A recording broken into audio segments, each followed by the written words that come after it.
Oh man. Oh man. What a weird time to be a Spurs fan. Wait, let me see. Let me change this. All right. What's up, y'all? What's happening? It's very cold in here. Actually, I'm going to put it like this because that'll make it a little easier on me. Hi. Hello. What up? What it do? So do we get a W from Lakers forfeiting? That's funny. I wonder when the to be determined will be now. I don't know. That's rough, man. LA is literally on fire. Climate change is the scariest thing in the world. Did it make it to crypto arena?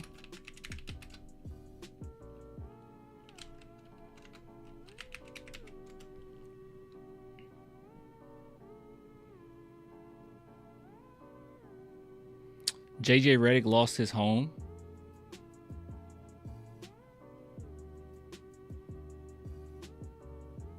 Did it make it there?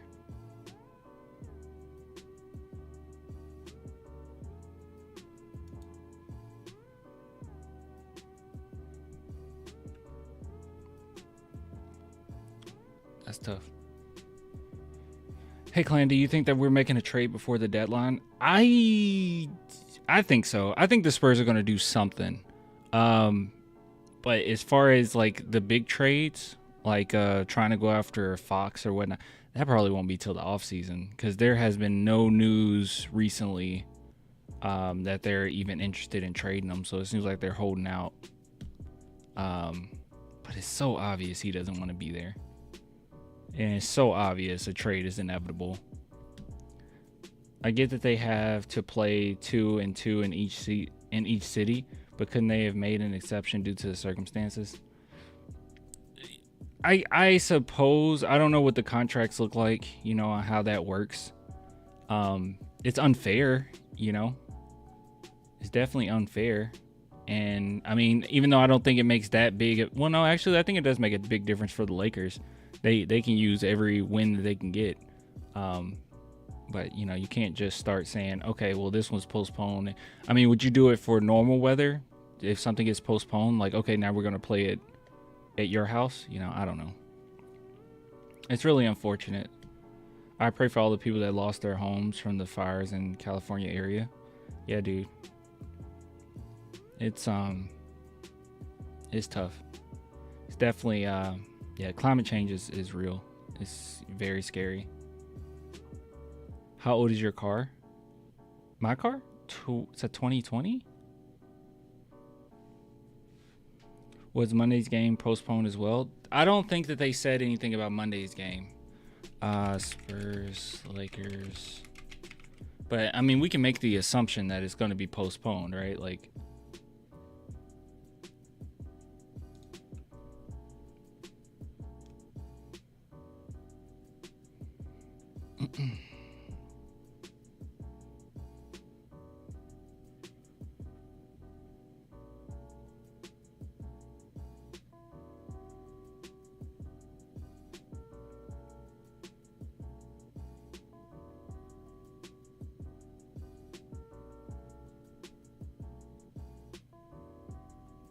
yeah, I don't know.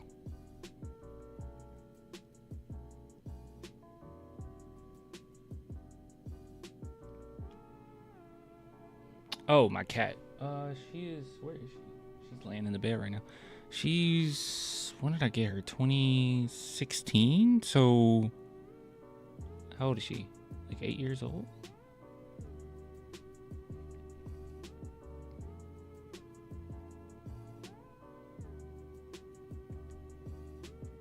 Hector Banana Bread? What is that?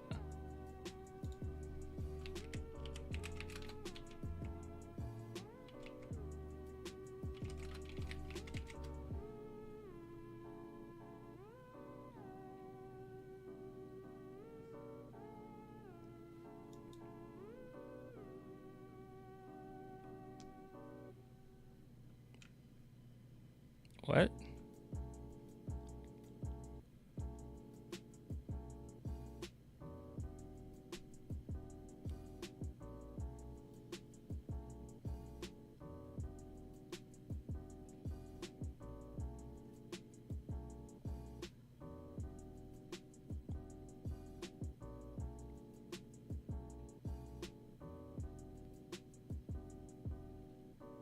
I'm so confused. What?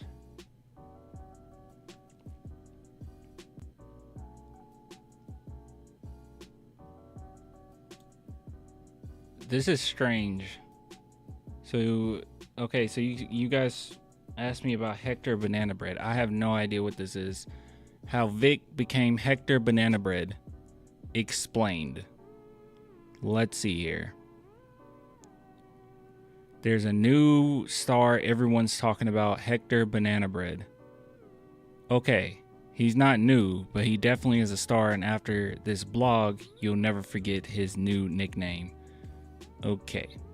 Alright, so something happened on Reddit, and someone posted a question. I'm looking to buy a NBA jersey for my boyfriend, but I don't remember who his favorite player is. Can you guys help me out?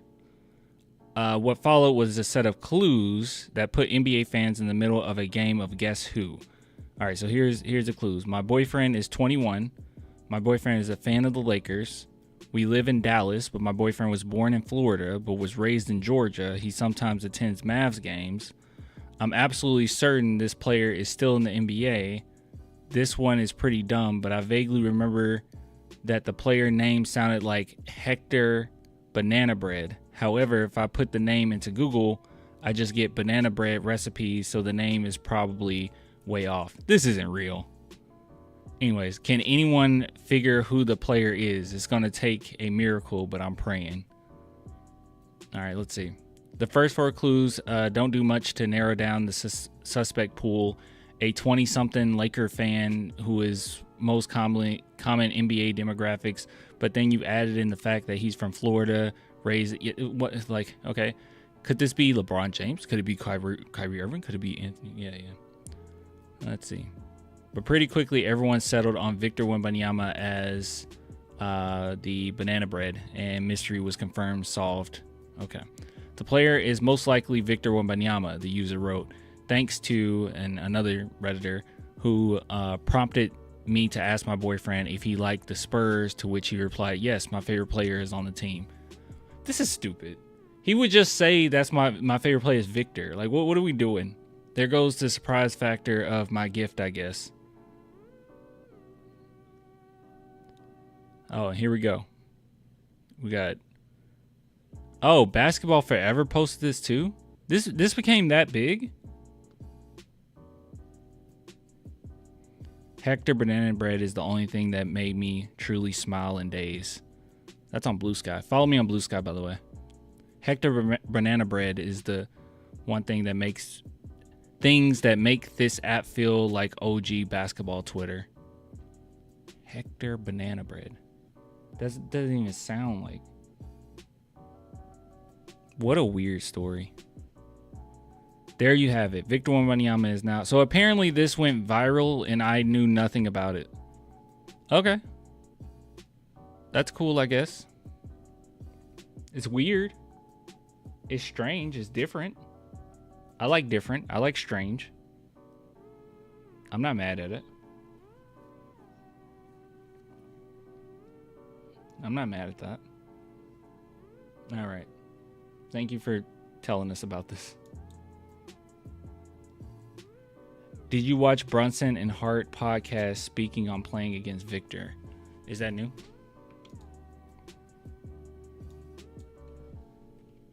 Brunson.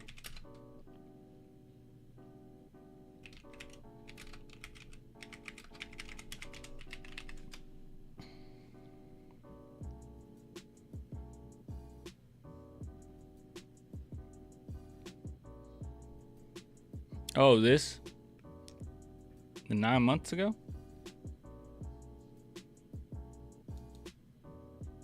It's getting to the point where it's just like, and you can't be as physical, and it's just like certain players you just can't. So much stuff is out. You out can't do the game nothing. now. Yeah. Like Wemby, like You can't do nothing. It doesn't matter. You don't. You hope he misses. He did not miss against us. Yeah, 6'4" with a high release. Has anyone blocked the shot yet? I mean 7'4". My bad. Sorry, my fault. No, I mean you can't block it. Like it's impossible to block his shot. I think I saw him get blocked once this year. Roommate show at 39 minutes. This ain't it? Recent episode a day ago. Oh.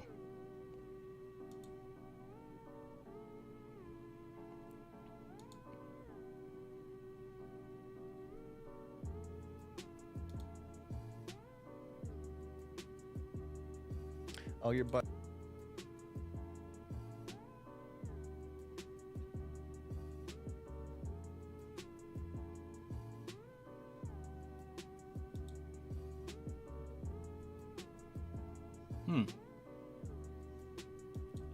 All right. So, I'm assuming this is it, July? Told me to take a look at this. So apparently Brunson and Jalen Hart had something to say about Victor Wembanyama. And yeah, I'm interested in this. Yes? Okay, cool. All right, we'll take a look at this. All right, let's go and make this segment sponsored, man. Shout out to BetUS sponsoring this segment. We'll just do that. So we'll go over this. I'll talk about BetUS briefly. And then I'll look at the chat and see what you guys thought about what they had to say here. What is this? Apparently, they were on a podcast, Brunson and Hart, talking about Victor Wembanyama. Looking here, it looks like they're going to talk about Christmas Day game. So I guess that's where he gets a lot of the praise. Oh, wait. This is longer than I thought. All right, so they do this for like 7 minutes. Let's see. Let's put the caption up. All right, let's go through this. Let's see what they have to say. Be 21 and over to enjoy. Please drink it since that game. That was a fun game. Mikhail and Wemby just going for it. Mm-hmm. Yeah. Wemby took 16 threes that game, I think, or something like that. Or maybe even I think more. like 10 in the first half. Yeah. And it was like funny because the day before we did shoot around, and Tiz is like, Wemby's out here shooting like, what is I don't know. He's like 14 or 15 threes a game. And we're sitting there like, me and Josh look at each other. It's like, yeah. I'm like, bro, like, cause like Tibbs always has a thing with like, I don't. They didn't agree. They didn't know. I guess you can't keep up with every single team that you play against, right? It's not the same amount of prep as you do in football, where you have like they're prepping for months. It seems like. I don't know. Maybe like if a team is struggling or something, and we're about to play them, I feel like he makes sure, like he hypes up the other team to like, so we don't take them lightly. So we're sitting there. He's like, Wemby, and so he's trying to nail the, point through that he's shooting a lot. He's trying to nail you. Is what you were about to say. I said nailed the point. Okay, sorry. Good Lord. So he's like, yeah, he's shooting 14 threes. We're like, no, the hell he ain't. Literally, me and Josh looked at like. So during the game, me and Josh sitting on the bench, we were like, hey, you really shoot like 14 threes? Yeah, he ain't lying. You're like, he's on pace for 20 at the end of this half. Do you guys think that the San Antonio Spurs right now are prepared for a lot of these games? Now, I think that they gotten much better going into the first quarter of these games, but it really seems like there was this huge issue where we were not coming into games ready or taking the opponent seriously. It seems like sometimes during games when we get a sizable lead that we just kind of take our foot off the gas pedal a little bit. Yeah, I really hope that stops. I'm not expecting, I know that the hope is that Pop will be back. I'm not expecting Pop to be back, right? Nor am I expecting Mitch Johnson to be like a phenomenal, Hall of Fame coach in his first year where he doesn't even have like full control. It seems like they're really trying to stick to the Popovich game plan to a T, and sometimes it's not working because we don't make enough adjustments, or I don't really see much of his flair on the team yet, right? Like it's I don't know, teams too predictable. Feel like we need to change this to throw off our other teams, especially with Vic's threes. Yeah, it's kind of crazy. But the thing is, like, he's a little bit like Kristaps, even more than Kristaps, because like, a lot of guys, especially like a lot of bigs, like, stretch 4, stretch 5s, just like toes on the line. Mm-hmm. He was. Did you see his from the logo yesterday? Yeah, dog. bombs. Like Kristaps does the same thing. Like his range is further than the NBA line, so you gotta like know that and kind of it spaces the court even more. But some of the shots that he was shooting, bro, was just they were what's the NBA line? 28 feet or something? 23 feet, 23 something. 23 feet. He was shooting like 30 footers. Yeah. Like I'll never get used to that. Like I'll never get used to seeing someone like that size do that. But like the thing is, and it's like, but it's It like looks so natural. It looks like a guard. yeah, There should, every, there should be an incentive for players if they block a Wemby 3-pointer. what's her name? Dunked on him. Kobe. Kobe White dunked on him yesterday. It wasn't a crazy dunk on, but like He's in the 'cause it was picture. Wemby. He's in the picture. It'll look It's not good a poster. in No, He's no, in no, the no. picture. Wemby got there late. And that was such a strange, it was like a blown, I don't know if you can say a blown play in basketball, but it was kind of a blown play, right? Like, it was just wacky. You know, even how he got that opening to make that dunk, it was wacky. Because it should have been a turnover. Like, the pass, it seemed like Lonzo and Kobe crossing each other at the same time. I don't know, it should have just been a turnover. But, you know, it was so weird till he was able to get the step on Sochan, and then, you know, obviously Victor got there a little late. That's tough. But like the craziest thing about him is like every shot that he shoots is uncontested. Yep. Like you can't like. There's few people that's like that. Like I've always felt like KD's like that for the most part. You know, unless he's going against, you know, like Rudy or somebody. But like him.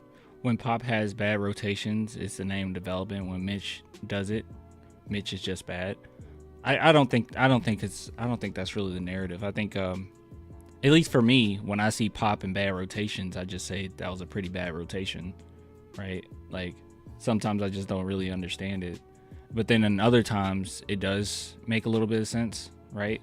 Like it might not be on paper the best possible team that you can have on the court, but I think that sometimes when the team isn't playing as strong as they should, or they're making mistakes where we told them, at the coaching staff, told them 50 million times that, you know, you don't do this, you don't do that, and they keep making the same mistake 5 times, then you just take them out and you put in a rotation that might not look like it makes a lot of sense on paper, but it's more so sending a message. So I you know, but let's not get it fooled, okay? Pop is top tier, even today. Him literally every like shot he shoots is an uncontested shot because his release point is so high. It's like like it's just absurd. Michael Porter's like that a little bit because he jumps like 3 feet in the air. His release point's like at 9 feet. He jumps so high. And I'm saying, Yeah, I think that they've shown that in order to block a Wemby's 3-pointer, you would have to be going at the same speed and exerting the same energy you would for trying to block a dunk attempt, which is kind of insane. Like you would need a lot of prep to even contest it, which at that point you're kind of screwed, right? Too much energy. Like you're kind of screwed because if you're exerting that much energy and you're a guard, he could just pump fake you. Like you're in the air trying to block this shot, but he could just punk fake you, especially if he didn't pick up his dribble. Like, I mean, well, obviously only if he didn't pick up his dribble. So yeah, I don't know. That's rough. Well, actually, no, he could pick up his dribble because he could just pump fake. Then by the time you're coming back down, he can just go back up and you didn't really contest it. So you probably even get fouled. I mean, he'll probably even get fouled. Yeah. if I'm guarding, I'm sitting there like jumping at like 8 feet. Dude's a foot and a half. Like, it's just. Speaking of Wemby shooting a lot of threes, I actually do want to get your guys' thoughts on this. I don't think we haven't potted in a while. There's been a lot of talk about the amount of threes that are being taken in the NBA, whether it's too much, too little. I think Wemby's taking them because he doesn't have a reliable inside game yet. That people are advocating to put in place to like curb that, and then obviously people are tying that into like the ratings discussion, and then they're posting clips of like all these consecutive missed threes. So like a narrative is forming. What are your guys' thoughts on 1, the ratings, and then 2, whether or not 3-pointer? NBA fans love 3-point shots. Okay, they absolutely love it. All right, ratings didn't they weren't hurt when, you know, Steph Curry was in his prime. Like, they love threes. Have like any pull in that? And do you think about ratings during the season? I don't even know what they're supposed to say to this. Can they even criticize the NBA? I think a big part, my opinion is, I think a big part of why the ratings are down is because of League Pass. Honestly, I think number one, yes, or probably number two, we don't have like a superstar right now carrying it, right? Like certain stars are on their way out the league, like LeBron and, you know, eventually Steph and guys like that. Even KD's a little bit older, so you don't really have that. But I think a big chunk of it is people just can't access the games, you know? And when you do, it's like terrible. League Pass sucks. So like you can't just chill out and watch the game. It's like you got to go through all these. And then even if you get on League Pass and it's on television, then it's like, okay, I got to go to ESPN. And then it's like, what's the point? Some of the best games are on television. So what do I need League Pass for? Like, I might as well just go to Stream East, just watch it on there and go about my day, right? And then I also think, you know, the star element as well, like players on the come up, you know. Wemby ain't there yet, so he draws in people, but not to that degree yet. So I think it's a transitional period while also people not having access. But I don't know if they can just say that. You're just like, I'm trying to fucking win. I don't think about ratings, but I don't think it has anything to do with like the players. I think it's more analytical than anything, because you have people coming in and saying like the 3-point shot is worth more than the 2-point shot. They're correct. It is. So it's like a math game. If we get up enough 3-point shots, right, versus 2-point shots, mathematically we should win the game. I mean, we're in the era now. We're in the era now. But also, we also encourage 3-point shooting. Like, obviously, Steph is the greatest shooter ever, right? And he kind of changed. Fans like contact over threes. Yeah. I mean, we still get plenty of dunks a game, right? Like, we still get a lot of fun dunks a game. But, like, I don't know. I mean, we watch when Wemby hits a half-court shot, it's still exciting. Like, I don't know. I get the same amount of dopamine when we hit a 3 to win the game versus a layup or a contested dunk to win I don't know. The game when it comes to that aspect. So when people see a player like that transcending the game, they work on that aspect of their game. So that everyone's working on like threes, everyone's working on like movement threes, off the dribble threes, like pick and roll threes, like. And it almost takes a decade for that to really materialize, because when Steph's doing it, the kids are 8, 9, 10 years old, and now it's happening. It's been a decade. Yeah. Like, it's when he. Thank you, Stephen Curry. 2009 he came in, right? Or no? So yeah, it's been longer than that. So like you said, it takes a while for a game to kind of take the next step. So Dunks aren't contact. Dunks are players running out of the way to avoid being on a poster. That happens, but like, I don't know. I mean, Ja Morant put plenty of people on a poster. Anthony Edwards put plenty of people on a poster. People are still put on posters. Wemby just got put on a poster, kind of. You know, I don't know. I don't think it's that. I think it's more. I think if anything, it's the NBA's fault. I don't think it's the play style necessarily. I mean, the NBA has looked pretty similar for many years now. You know, and the ratings have been better before. I don't know. But I think the media hurts too, by the way. I think the media draws certain narratives that really hurt the NBA as well.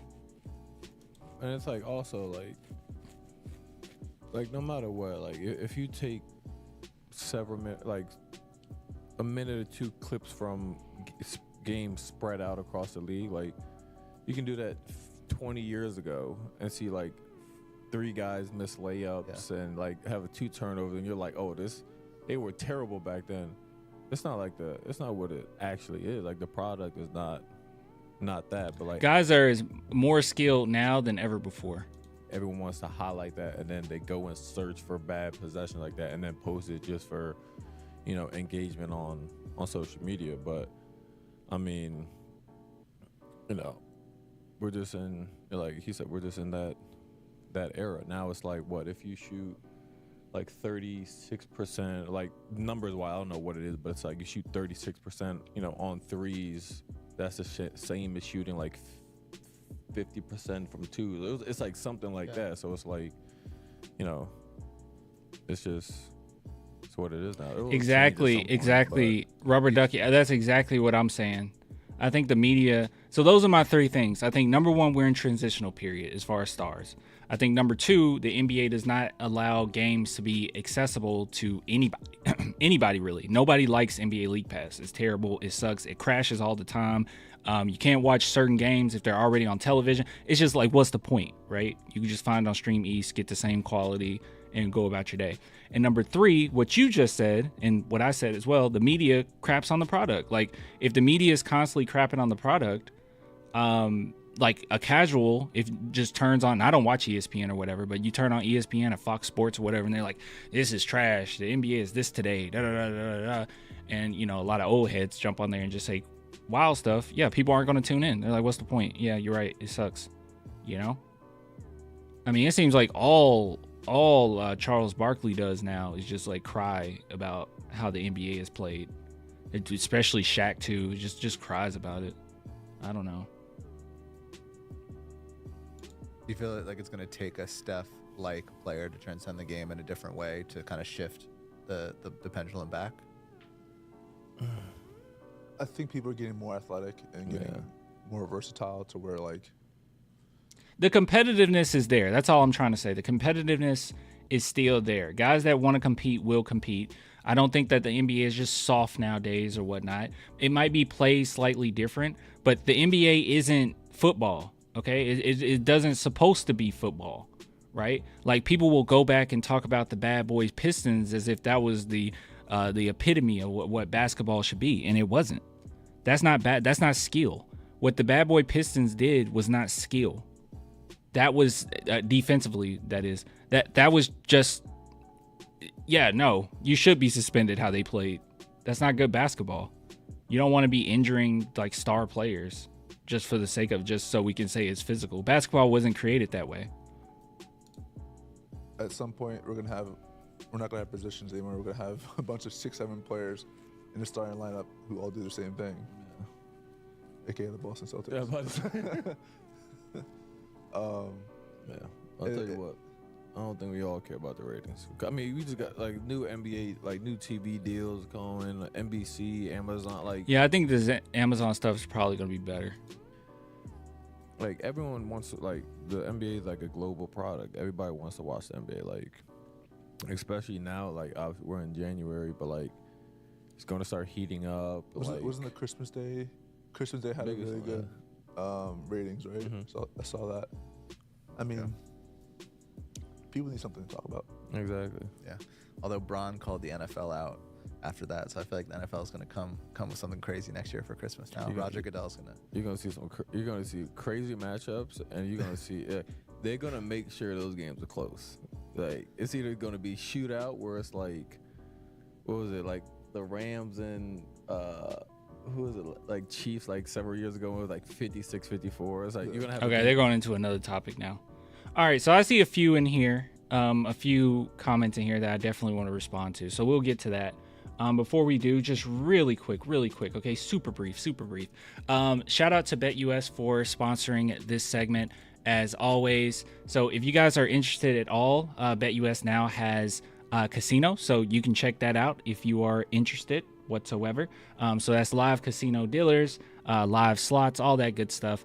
So you can claim up to 200% sign up bonus if you just sign up, or you can get 250% sign up bonus with crypto sign up.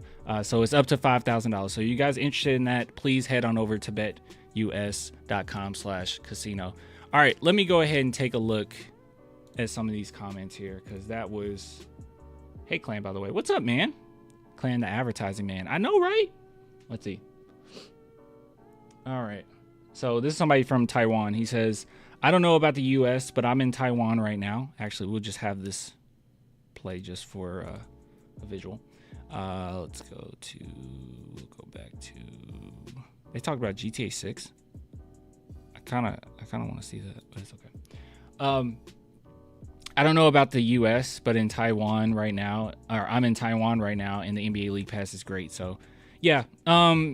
Look, I've used NBA League Pass. I've had it. I'll just be honest. I think it's too expensive for what you get, and it crashes way too often when I'm on it. So I don't think it's that great. And then I just don't really feel like what's the point of it if you jump on there in certain games you can't even see, and you have to have, I mean, the best of the games you have to have ESPN or, some other, TNT or whatnot just to watch the good games. I don't know. Just doesn't really seem like it's that worth it for your buck. So I don't care for NBA League Pass. League Pass has blackouts too, by the way. Yeah, it sucks. Let's see. Of course, not football. I'm referring to how easy it is to draw a foul for the offense, resulting in lack of defense and contact. Yeah, that's true. My only thing about it is I feel like it's been this way for a while. Like most of the time in the NBA, like the whole discussion is why are the ratings down now? I don't think it has to do with that. That's been a thing for a very long time. Right? I'm thinking all the way back to even 07 Spurs. Like as far as how often they call fouls, it's always near playoff time actually, where fouls aren't called as often, right? But I wonder, foul calls, free throw attempts, I wonder if it's any different now than it was prior. Is there any way we can find that? Free throw attempts. Each year. I guess free throw attempts wouldn't help as much, but let's see.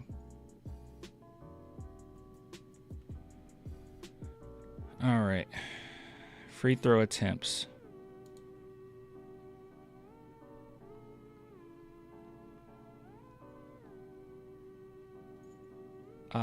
Wait, that doesn't help. Hold on. We need to do it by year, don't we?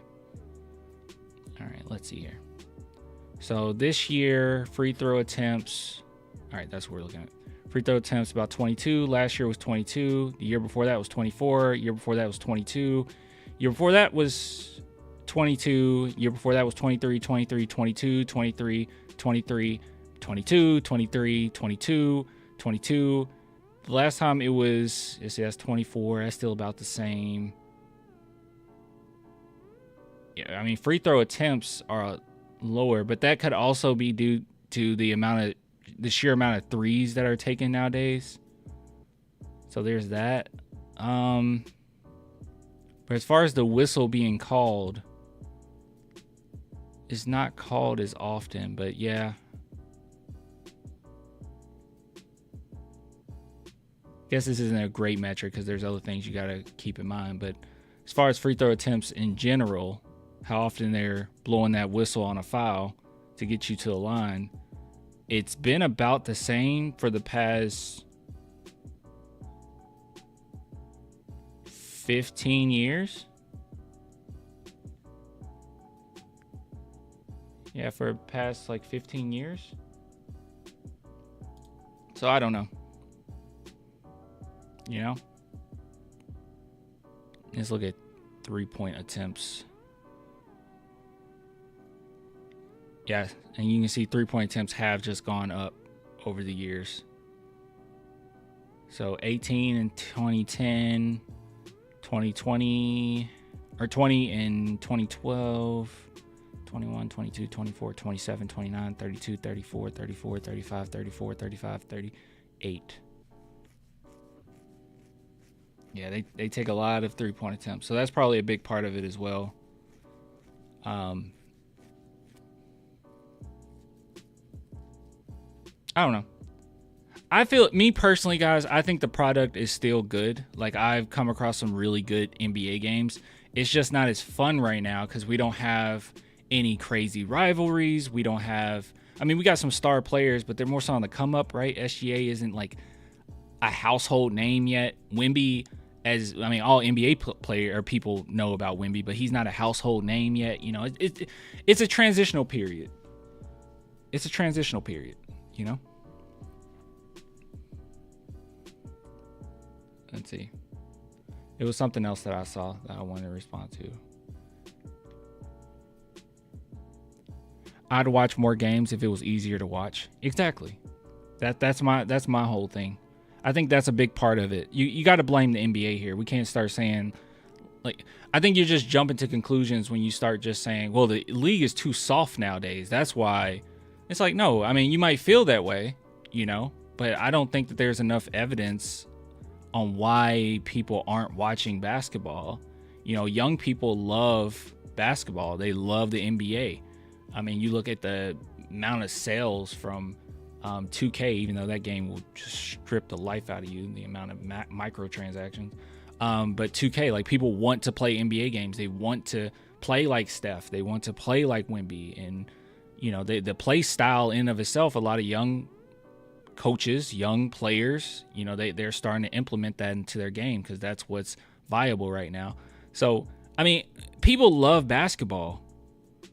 And I think that when you start asking the question, what's wrong? I think just saying it's too soft nowadays, the same narrative that every single era has probably said. People that watched the NBA in the 60s probably said that in the 70s. And then people watching the 70s probably said that in the 80s, right? And they said that in the 90s with the Bulls. They probably said it was too soft. You know, you can't just keep doing that. Yes, the game is going to change. Yeah, it's going to be different. It's going to look different. Do I like, you know, some of the games that we come across where it's like, oh my God, these refs suck, like all these whistles? No, but I do recognize that once we're in the playoffs and when it's playoff time, it's always changes. It's always different. Playoff time, they don't call the whistle as much. They let you play a little bit more, you know? You can be a little bit more physical.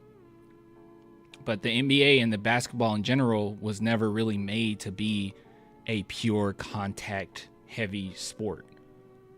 And I think that guys are more skilled now than they ever been, you know? I feel like we need to look into other things on why the ratings might be down. More than likely, it's League Pass. It's League Pass, the transition, yada, yada.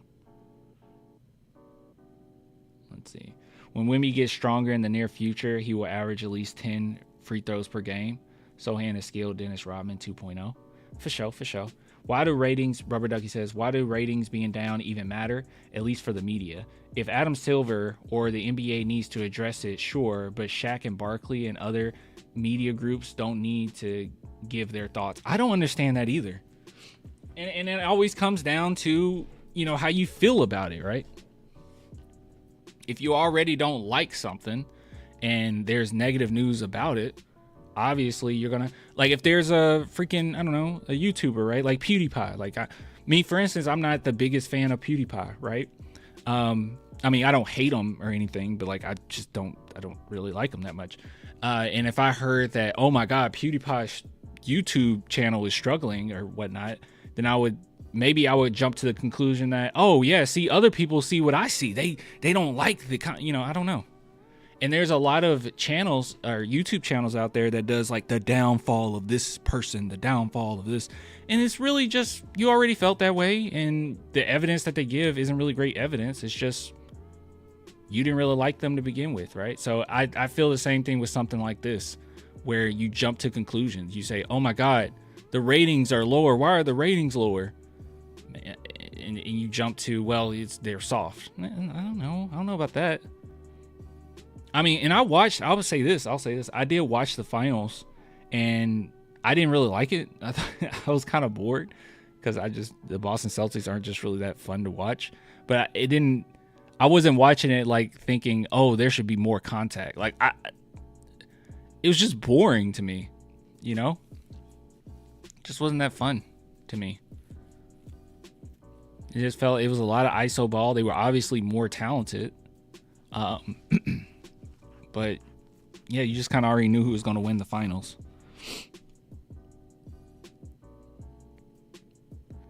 Why do people act like fouls are being called way more often than before when this year has the least free throw attempts per game in history?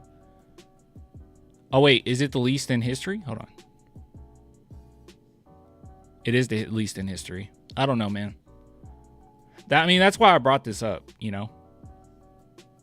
That's why I brought this up. Like the whole, you got to look at evidence. And no offense to the person in the chat that I don't even know your name. You just put a bunch of stars for your name. No offense to you.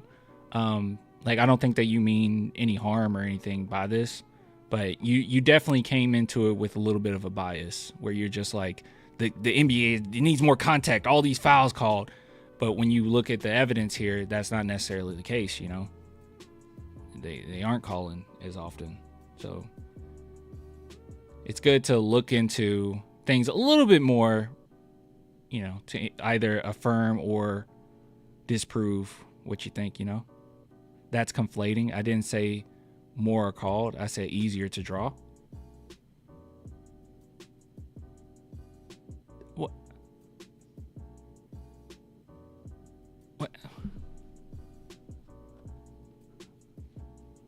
Okay, maybe that's just me. I don't know. Maybe I'm having a brain fog. That seems like the same thing. But I got you. I mean, if they're easier to draw, wouldn't it just be more called? I mean, wouldn't NBA players just take advantage of the fact that it's easier to draw? Because free throws are the easiest way of, I don't know, the easy way to get points on the board.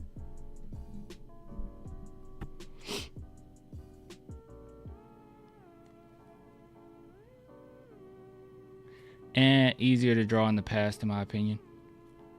Yeah. Oh, yeah, they got much better at that. I thought the NBA addressed that pretty well, too. Everyone made fun of. Remember when everyone was making fun of the fact that the NBA were changing the rules because they were like, "Oh, it's over for James Harden." But they're even addressing things like flopping now. You know, you get in genuine trouble for flopping nowadays. I just don't. I don't know. I just don't agree, and that's okay.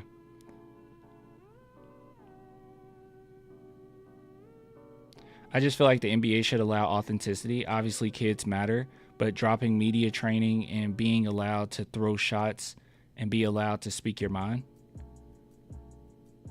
Yeah. I don't I feel like they do, though. The NBA kind of... I'll say this, bro. The NBA has been much better over the years about allowing players to be themselves than before. I mean, think back... The crazy thing about it is you go back to interviews with Allen Iverson, and nowadays, if you didn't watch Allen Iverson or you don't remember that time, I mean, I was like a kid, but like you don't really remember that time, you would have thought like, what? This was controversial? like go back and watch some of the things he got in trouble for, and you'd be like, really? Why did he get in trouble for that? You know? So things have changed, you know?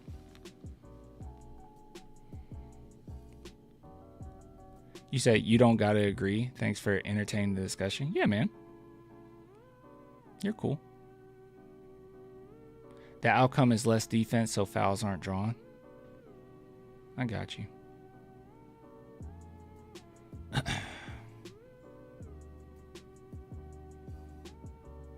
But that's something you could think of too. Like if you go back and you watch, like I said, Allen Iverson, he got in trouble for so many of his press conferences. You go see those, they're tame compared to some of the stuff we get now. So the authenticity has definitely gotten better. Tim Duncan was laughing and got ejected. That's still crazy. I'm not even an SGA fan, but Michael Jordan averaged more free throws per game than SGA, and he's called a free throw merchant. Yeah.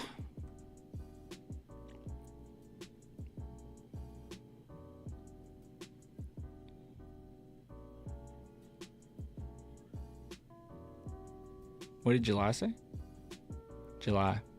David Stern and Adam Silver have their pros and cons about running the league, but aren't perfect. Yeah. Definitely a player league. Sad that fans get booted for wearing political shirts. Definitely a players league. Sad that I would really be interested in knowing what fan wore what that got booted, because yeah, some stuff you shouldn't be able to wear.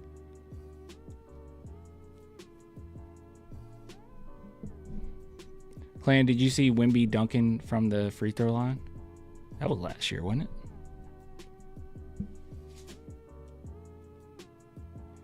The guys who are hating on NBA now loves to watch Kobe Jordan bait fouls and shoot free throws.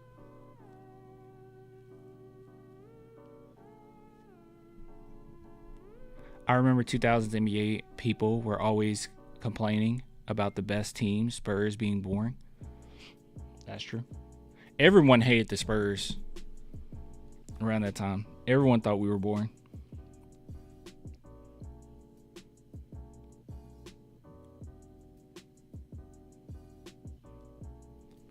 The Spurs are the third greatest NBA franchise of all time. Duncan won 5 chips in 3 different decades. For sure. I agree.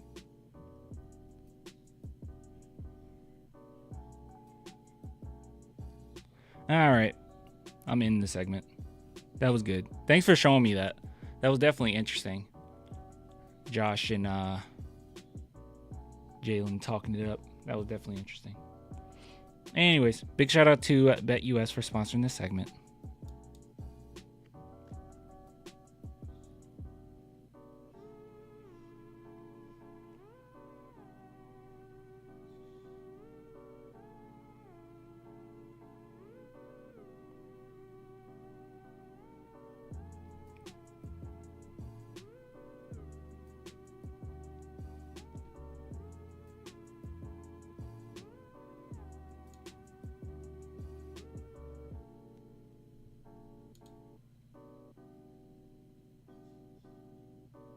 What July say? Disagree. It's about preparation too. I don't know what you guys are talking about.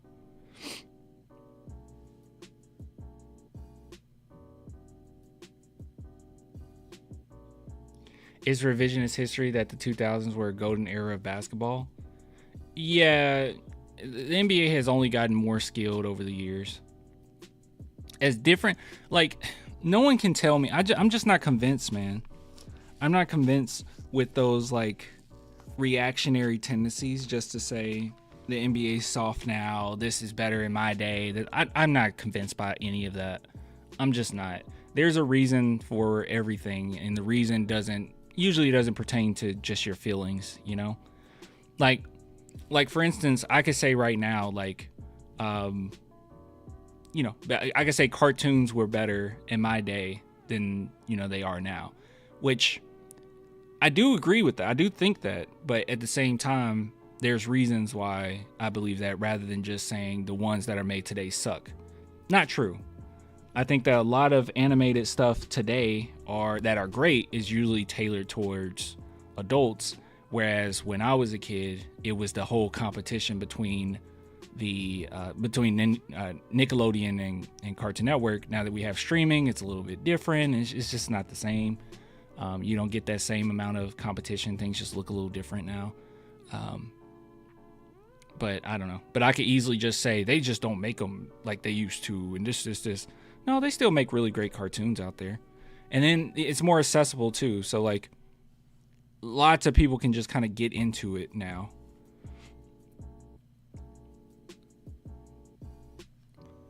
Take the good with the bad. I mean, there's better anime now that's tailored towards teenagers, you know, than when I was a kid. Like, yeah, I had Dragon Ball and, you know, Pokemon. I guess Pokemon was cool, I guess. I don't know. Dragon Ball was awesome.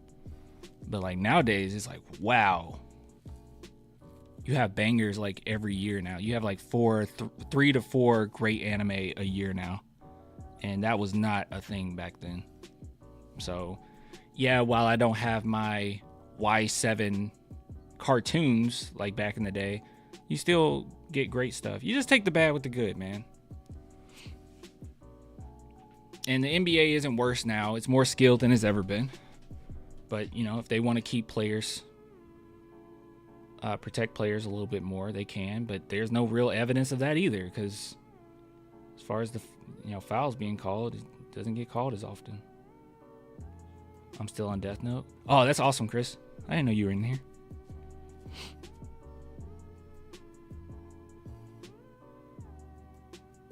later seasons of Dragon Ball Z really don't hold up with nostalgia glasses, and I love Dragon Ball Z. Bro, I rewatched Dragon Ball Z and I was like, whoa, this isn't that great. Luckily for us though, they do remake. I mean, it's still great, it's still awesome, but like the manga is top tier still. So you just read the manga, that's top tier. The pacing is so much better.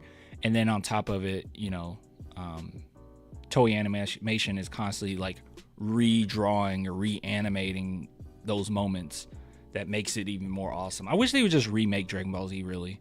Honestly. I know this is crazy to say, but I mean it. I would rather them just remake Dragon Ball Z, Dragon Ball and Dragon Ball Z, than to continue with Super. I do not care about Super at all. If they just redid that, I will be happy.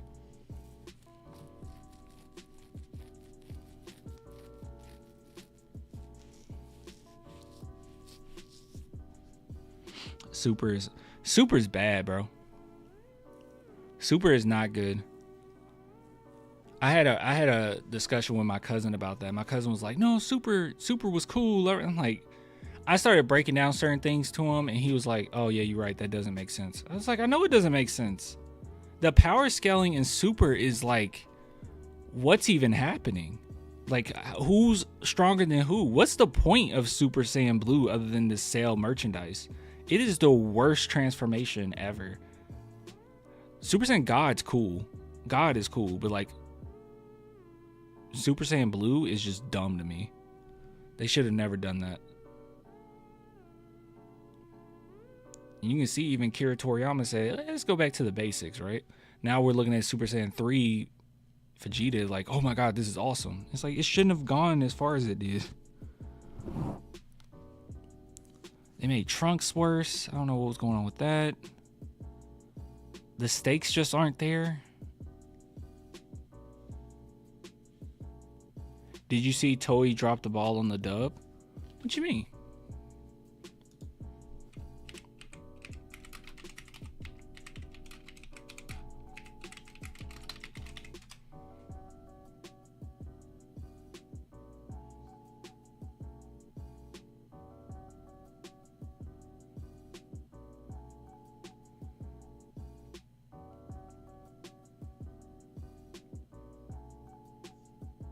Oh, they were supposed to drop it on Crunchyroll, but were late. It took way too long for them to even drop the dub to begin with. I think I'm just going to continue with the sub since I'm learning Japanese. I just want to hear the language as much as I can. But gosh, I love Stephanie Daldoni's voice. Soul Leveling Season 2 is off to a good start. Okay, I need to watch the first one. Naruto holds up insanely well. I tried to watch Naruto for the first time like a year ago, and that animation is horrible, but I know it gets better. Seeing Inuyasha when I was a kid. Cheat code over everything else. Is that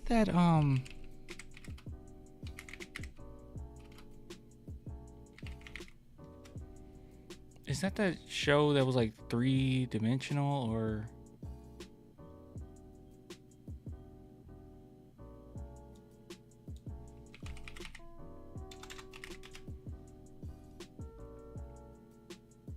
I don't know. I can't find whatever you're talking about.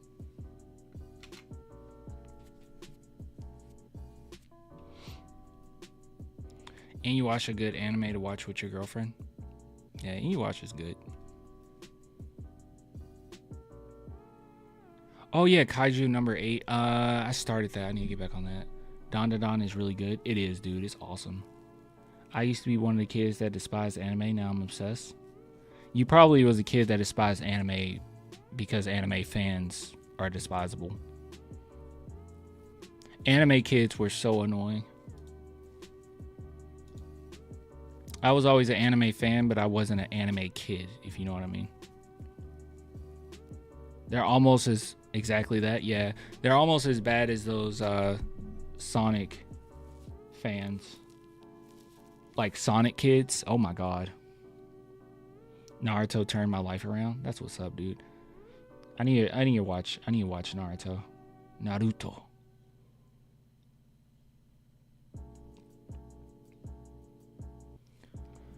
All right.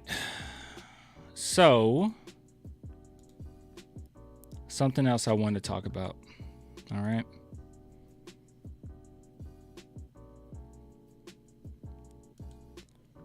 Something else I need to talk to you guys about. Something else we need to discuss, all right?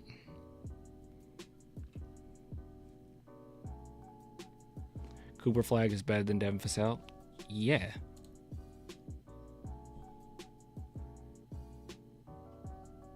Got me out of that hatred for anime.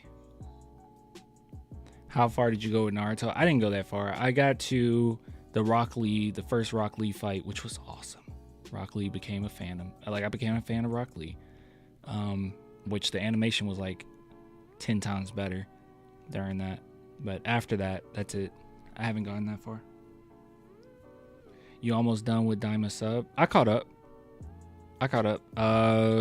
Oh wait, no. Was there a new episode yesterday? I didn't see the episode yesterday, if there was a new one yesterday. I caught up to that.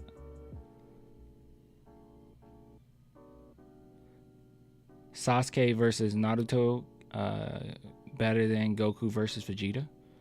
I can't even, dude. I swear, I've kept Dragon Ball Z on like top tier list, which it still is. But like after seeing One Piece, it's kind of changed the way I view things. So, you know, I can't say it with all confidence DBZ over Naruto until I, watch it. One Piece pacing though, I just can't stand it. Hey man, after Water 7, I was like, yeah, this is one of the greatest things I've ever seen in my entire life. I've only made it up to Thriller Bark arc, but I'm almost done with it, thank God. God, that arc is miserable, man. I thought it would be fine because everyone said Skypiea sucked and I liked Skypiea. So I was like, whatever. This will be fine. Everyone says they hate it, but it'll be fine. It was terrible. It's been terrible. I've been struggling to get through it for months.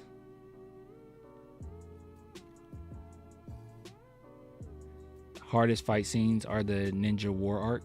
Oh, okay, of Naruto. One Piece gets way better, I can tell you. Dude, I've cried so many times watching that show already, so. All right, hold on. Enough nerd talk for a minute. Gosh, when did the Spurs even play again? So we're probably not playing Monday, so let's just let's do a couple more segments. Let's see, what do I have here?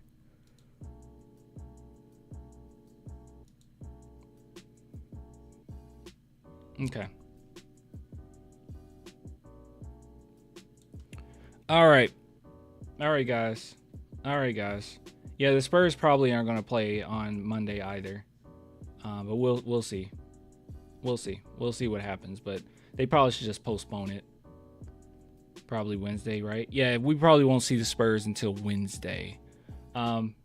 Anyways, I do want to bring this up because I got through quite a bit of a discourse, okay? There was quite a bit of discourse on Twitter in which I felt like I was just arguing with people that didn't actually care about the argument whatsoever. Like, they didn't care about the facts. They just cared more about the way that they felt about it, right? So big shout out to BetUS for sponsoring this segment. Let's get that out the way. So I'm going to talk a little bit about Jeremy Sochan, surprise, surprise. And then I'm going to give you another Jeremy Sochan stat that I thought was quite interesting. But if you don't know what I'm talking about, if you're not on Twitter like that, thank God, good for you. I'm actually happy for you. There was a little bit of a discourse that I had with some people on this godforsaken app. This one in particular really bothered me. But when I post things, right, I try my best. Obviously, I have a bias, right? I don't pretend to not have one. Everyone has their biases. We have biases on the players that we like, the vibe that players give us. And a lot of times we base, how we feel about that player off of just the bias that we have in general. So my bias, and I've been open, I'll be open again, my bias is always towards players with high IQ that play great defense. This is why I really like Kyle Anderson. This is why I was a huge fan of Derek White. You can go back and see every other video was about Derek White. Those are the type of players that I generate, I really love, right? That generates into a passion, that I enjoy watching. So Sochan is also one of those players, right? High IQ player, great defender, knows what he's doing on the court. I just really like him, right? So, but with that being said, I don't necessarily just say I like a player, have that bias, and leave it at that. I like to at least see if any of the analytics or any of the stats affirm or disprove how I feel, right? My fifis. And with Sochan, analytics continuously affirm what I already believed, is that he's a very good player. So this is something in particular that I found, in which I went to 3-Step Basketball to just try to see how he lines up with his peers and the NBA in general. And what I found is his ball handling and true shooting percentage is ranked better than 69% of players in the NBA. His scoring, but this is more just points per game, is more than 78% of NBA players. Rebounding, more than 87% of NBA players. And defense, more than 92% of NBA players. And then to put that in perspective, I also looked up some of his peers from that lottery, 2022 lottery, because people are constantly saying we should have got this player, should have got that player. And actually, he's better than Dyson Daniels, except ball handling, 83%. Better than Jabari Smith Jr., except for defense, 94%. Better than Jalen Duren, except rebounding, at 98%. And then he's just better than Keegan Murray all the way around. Now, when it comes to defense, people might have been a little confused about the Jabari Jr. Smith one, because they're like, Jabari Smith, isn't he a better defender than him? Well, actually, it's also based on not just how you individually defend, but as your team as well. So it's a mixed defensive stat. So yeah, more than likely, Sochan will be higher than this as well, right? Higher than the already incredible 92% of the NBA. And keep in mind that Jabari Smith Jr., his team is like 3rd in the NBA in defense right now, defensive efficiency. So, take that for what you will. So I try to find these things, and there were quite a few people that had something to say about it, which I just felt like you just didn't really care about, statistics to begin with. Like, for instance, there's this comment that says, explain to me why a non-shooter that's too small to guard bigs and too slow-footed to guard perimeter defenders is being defended like he's Dennis Rodman reincarnated. And then I found some more stats here that showed that he's actually really good against everybody. So you have SGA, who went 2 for 11 when guarded by Sochan. You have Julius Randle, 3 for 11. Luka Doncic, 5 for 15. Jalen Brunson, 2 for 6. So didn't attempt a lot of shots, to keep that in mind. And then Anthony Edwards, 8 for 22. So he does a pretty good job overall. Someone asked about Levine and Tyrese Maxey, and I think Tyrese Maxey did a really good job on Sochan, but Zach LaVine, when Sochan was guarding him, shot I think about 42.7%, but it was less than 43%. So it was just ridiculous, right? It was ridiculous. It was a nonstop this all day with people just coming in saying this. He basically said, I don't really care about your stats. I'm watching Jeremy. He's terrible. It's just nonsense, bro. And Sochan constantly gets this. So I think that people have a bias against him because of how he presents himself, how he acts. I don't think he acts poorly or anything, but the dyed hair and just the personality in general. And then they just kind of, when he struggles in a game, or they watch a game every now and then and he doesn't look the best, or they look at stats and they say, oh, look, he only had 5 points in this game, they automatically think that he's bad and he's horrible and he's trash, rather than actually looking at analytics. So here's another analytic that I found. So this is estimated plus minus. If you don't know what that is, here's a good little definition for you. It's a player metric that estimates how much a player contributes to their team in points per 100 possessions. So they've been recording this since 2001, so it's a very well-known statistic. And if you want to see where he lines up, his EPM is plus 2.1. So players that are pretty close to this will be Anthony Edwards, that's 2.3, and Chris Paul. So I don't really see many people say Chris Paul sucks, and Chris Paul 2.1.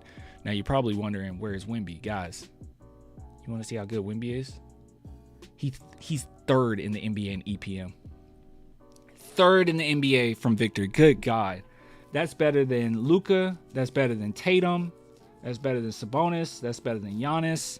That's better than Curry. That's really impressive. And look at SGA, 8.5. Good God. Jokic, 8.1. Oof. That's pretty nice. But anyways, scrolling on down. But you can see this is where Sochan lands. So those people out there that say that he's bad, that he's trash, he doesn't do anything, Spurs should trade him. I'm sorry. I just don't see it. So like I said, do I have my bias? Yes. He's a archetype. He is a play style that I've always liked. Yes, I have that bias. But the analytics are affirming everything I already feel anyway. It doesn't really matter. I can sit back and, oh wait, you guys can't even see his name here. Hold on. Oh, gosh. I don't know why it's doing that. Let me see if I can fix this for you. So you think that, in case you think I'm lying. There you go. There's Jeremy Sochan there. So you can see Jeremy Sochan 2.1. So yeah, do I have a bias? Sure. But at the same time, the analytics are on my side there. So I'm correct in feeling the way that I feel. That's okay.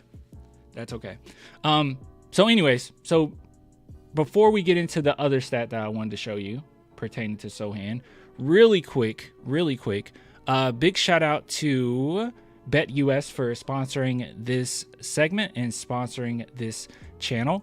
If you guys are interested at all, there's so many different things that you can bet on pertaining to basketball. You can just head on over to the NBA section, and they even have a game here, the Miami Heat and Portland Trailblazers. If you think it's going to be the Trailblazers are going to win, you can go here, put in your risk, say $10. Not going to get you anything, so don't do that. But there's lots of different things that you can take a look at if you're interested. So just head on over to BetUS, use promo code YouTube150. You'll receive 150% bonus on your first 3 deposits up to $2,000. So go check that out if you guys are interested. All right. So there's something else that I wanted to show you. But let me take a look at some of the chatters here. Sochan haters have such a high expectation for him, as if he's the highest paid player on the team, when he's nowhere near that. He's actually outperforming his pay. He's far outperforming his pay, right? I mean, he's that was another form of discourse, but this was like several weeks ago where people were like, well, I wouldn't give him 20 mil. And it's like, why would you not give him that? If you look around the league, he's definitely worth that. That would be actually a deal if the Spurs were to make that happen. They would be fleecing Sochan. Someone says Sochan's a great defender, but I believe he isn't elite yet. Of course he's not elite. So very similar to what July just said. I think our expectations are way too high. Okay, even though I've said he's one of my favorite players on this team and I have this bias, at the same time, I don't think that Sochan is going to be a superstar, nor do I have that expectation for him to be a superstar. All I'm expecting him to be is like a Draymond Green type role for the Spurs. And when we have our elite scorers, when we have our second star to Wemby, that number 2 guy, that he is really going to shine and he is going to be a difference maker. He's going to be an X factor in a lot of the wins in the future. That's what I expect from Sochan. He's already great, in my opinion, for what he is. We got to stop putting this on everybody. We got to stop saying every player has to be a star or superstar. I don't expect that. I know Pat Bev came out and said that Sochan, he thinks that he could end up being like a Kawhi. I don't have those expectations. I don't. Now, I actually do expect Castle to be, because his talent is like crazy. I do expect Castle to be probably a star. Like I could see him being that. But Sochan, it's fine if he's not. Someone was laughing at me during our last live stream because I said he could probably end up being an all-star, but that doesn't necessarily mean that he's a superstar, right? Just because you're an all-star. I think he could be an all-star only because when you're playing with somebody like Wemby and you're winning X amount of games in the future and you're making playoff runs and you might get a championship, yeah, you might get the nod because people are going to see how important you are to that team. Sochan's in year 3, Wemby year 2, and Castle is a rookie. Wait until year 5 to 7 before saying they're great or trash and move on from them. Yeah, exactly. I didn't you can go back to some of my old videos. You think I was talking trash about, Keldon during his second year? And no, at 30, no.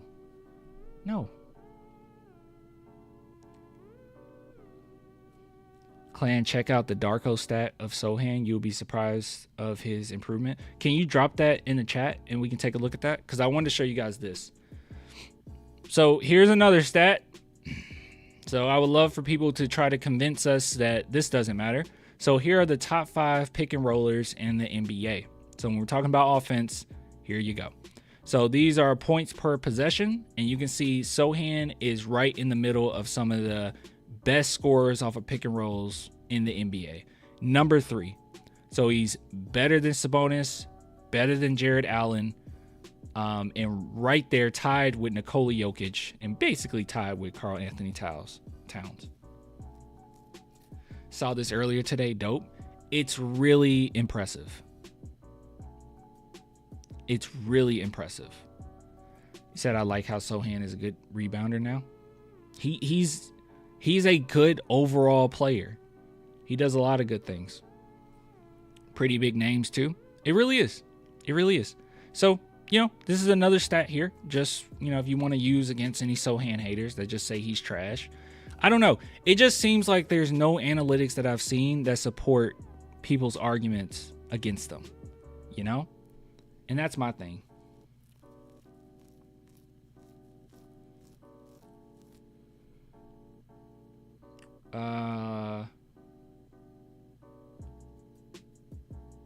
I feel like the shooting mechanics are getting worse in my opinion. See, that's the only thing people can use against Sochan is the shooting mechanics. His 3-point shooting. That's it. That's it. In basketball, there's a lot of important things. There's more to basketball than just shooting threes. And that's not an excuse to say, hey, he should never, he never have to learn how to shoot. No. But he's had instances, he's had stints where he did look fine shooting threes. So I don't have that much of a worry about it, like some people. But as far as his 3-point percentage this season is 2% lower than last year. Okay. But with that, he's also taken less threes. But his overall shooting has been better. He's been way more efficient this year. Last year, his field goal percentage was 43%, and it jumped up to 53%. Nearly more a 9%, a 9% increase in field goal percentage. What are we crying about, And he's scoring more points, even though he's shooting less threes. What's the complaint here? Like, yeah, his 3-point shooting got to improve. But then I look at every other aspect of his game, and I don't quite understand what the problem is. You remember that ball handling stat that I said he was, what was it, over 69%? Yeah, his ball handling is ranked better than 69% of players in the NBA. Ball handling takes into account your assists and turnover ratio. So as far as his assist and turnover ratio, he's top tier in the league. One of the best in the league. About the top 30%. Strange, man. He's taking smarter shots. He's understanding where to get his points. And I think another thing that people aren't taking into account as well is that Sochan, the shots that he's taking are, when people say he doesn't fit with Wemby, I think a lot of his shots are because of him playing well with Wemby. Wembanyama likes to play around the perimeter. He has said this. We have seen it. People try to justify the way that Wemby plays by saying Sochan is clogging up the lane. That is not true. Whether Sochan is in the game or out of it, Wemby is jacking up 3-point shots. He is around that perimeter. Wemby does not get to the rim as often as people make it out to be. That is not the reality that we're in right now. And if you have Wemby that's more comfortable with that right now, yes, Sochan is going to get a lot of opportunities because he's a really top tier cutter in the NBA. He's going to get a lot of opportunities to get shots around the basket. He's been a cleanup guy. He's been a cutter. He's been a great pick and roller, as we looked at, with the graphic here. That's what he likes to do right now, and that's his role right now, and that's okay. It'll get better. Did the point Sochan experience help him or hurt him? Well, since ball handling, he's top 30% in the NBA, I would say it helped him. He's definitely seeing more on the court than he did prior. Zio says, or is that Zioi? Says, high motor defending glue guy, I'm sorry, and always has been an archetype that has proven to work on a championship level team. Elite roll man, great back cutter. In 3 years, people are wild. Exact. Thank you so much. That's a great comment. Casuals can't understand a player that can't have their role explained in one type of shot or play action and a secondary stat like rebound. Yeah, it's all 3-point shooting. Can he shoot a three? Like that's it, bro. It's crazy. It's crazy. And then they'll get on to, which I've had people do this to me, get on to me for criticizing Keldon versus criticizing criticizing Sochan. And I'm sitting back like, Keldon obviously has been on the team way longer, but you can't seriously tell me that Keldon is a better overall player than what Sochan brings. I think that's insane. I think that's an insane assumption. And I've never really criticized Keldon for his lack of 3-point shooting. That's actually not something that I even criticize him for.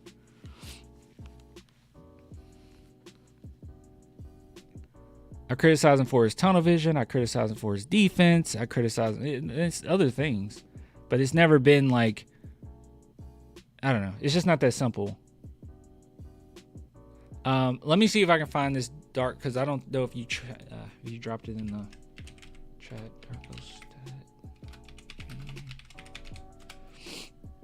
Let's see. Here, now I have that up. Let's see. Darko. NBA players this season. Keldon has worse 3-point percentage, but Spurs fans love him. Like, you know how I mentioned before, how it's all just kind of feelings based, and you don't really try to justify. You don't try to make sure or see if your feelings or your opinions are true. You just kind of roll with them. That's what it is with Keldon. Keldon makes you feel a certain way, because you will watch the game and he get a poster here or there. He gets a dunk and he's going crazy and he's losing it. And yeah, it makes you feel hype. It makes you feel excited. And you just come out of that game and say, Keldon did great, without looking at anything else.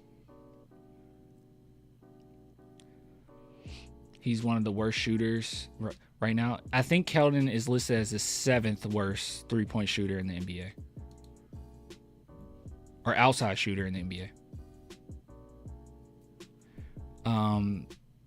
But sadly, Steph Castle is the worst shooter in the league. Yeah, Steph Castle is number 1. I'm trying to see if I can find you said the Darko stat. I don't know if I can find it, my man. I was hoping you dropped it since you mentioned it. I don't see it though.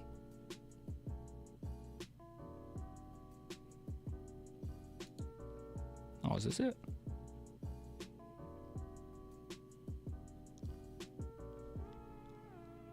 Oh, here we go.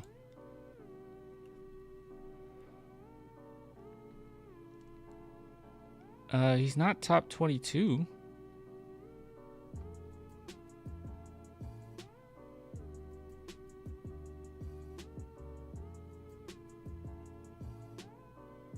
I don't know.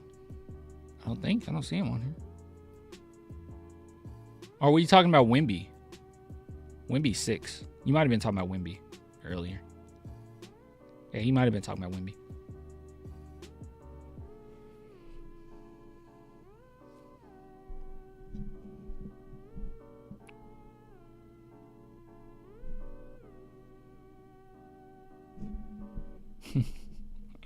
Don't talk about Keldon, big body Mustang, gold medalist.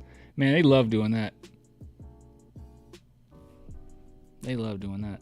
So, like I said, all I have to say is it's okay to have your biases. It's okay to gravitate towards certain players. That's okay. That's fine. You know, I don't think there's anything wrong with who you like and who makes you feel a certain way when you watch them. But at the same time, you do need to go back and at least see if the way that you feel about them is true before you jump on, you know, someone else's throat or jump on someone's live stream like this, or jump in someone's DMs and say how wrong they are and how this player is actually trash that you like. I just don't think you're right. I just don't think, I know you're wrong. Unless you want to just say stats don't matter, then it all just comes down to how you feel. Then I don't know how to argue with you about that, you know. But yeah, it's a big chunk of my day was spent trying to debunk what people thought about Sochan, and you know, a lot of those people still said I don't care about stats. So what do you do, man? Sochan in top 91 percentile for versatility, which is why casuals can't understand him. They won't understand him until the Spurs are winning. When the Spurs are winning, then they'll say, oh my goodness, he's so important. Another thing that people were using, you know, and I'll leave it at this. So don't fall for this either. You need analytics. You need to understand nuance before you make crazy statements. So let me type in Jeremy Sochan Spurs stats, or actually Spurs record without him. So a lot of people like to bring up that the Spurs are like 9-6 when he's not playing. So let me see. Let me show you something. We need to put this season without Sochan. You say this season.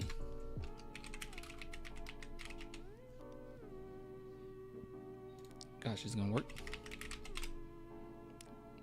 I did not mean to put that little. Okay. All right. So you can see here, Spurs 9-6. Before he was 9-5, and everybody was like, "Oh my God, he's 9." All right. So people like to bring this up. They say the Spurs are better without Sochan because they were 9-5 prior when he wasn't playing. Pay attention to who the Spurs beat. Now there's a few that are impressive, right? The Spurs beating the Thunder was impressive. You know, we remember that game. Them beating the Warriors was impressive. And the Denver game, right? It was a really close one. That was a tough one, but the Denver game. Look at the majority of these games. You beat Portland. Portland, actually, hold on. So keep a lot of context here, okay? A lot of these games you could have won without Wemby. All right. Portland is 13th seed right now. So you beat Portland. And then you beat the Kings. The Kings, 19-19. So the Kings are a 500 team. And you beat the Washington Wizards. The Washington Wizards are 6-30 currently. 15th in their conference. And then you beat the OKC Thunder. We said that was impressive. Then you beat the Jazz. The Jazz are 14th in the Western Conference, 9-28. And then you beat the Jazz again, and then you beat the Kings again. So 6 of these games, 1, 2, 3, 4, 5, 6 of these games you could win without Wemby. What are we even talking about?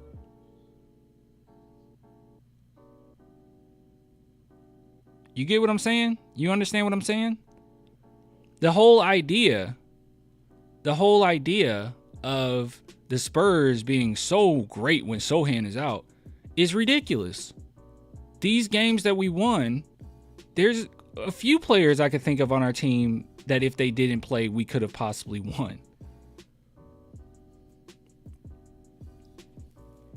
You know?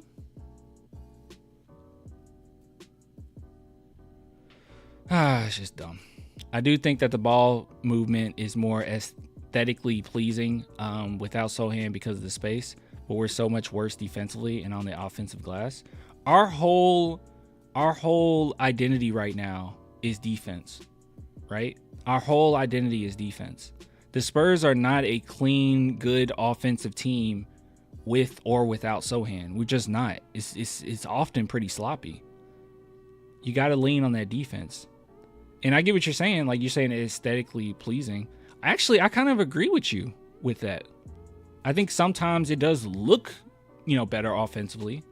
But as far as how efficient they are, the analytics don't really show that either. That they're worse. We're fine. And it's also just kind of funny to me that a lot of us expect the Spurs. I mean, I expected 44 wins. I still expect that. But a lot of Spurs fans said we'll get about 35, 36 wins this season. And the Spurs are on pace to do better than that, and people are still upset.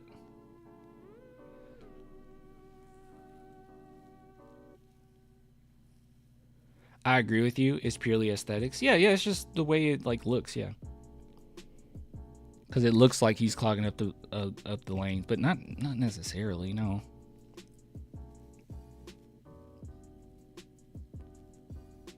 Sochan is Kyle Anderson type player, a bench player.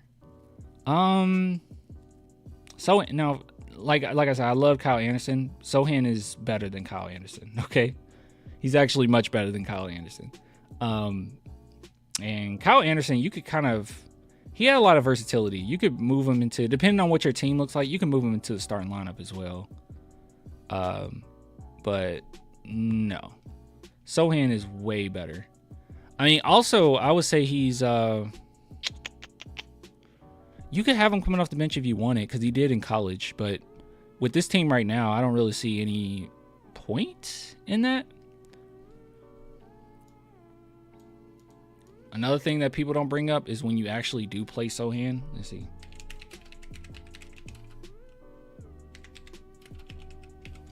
Let's see if I can find Sochan with 30.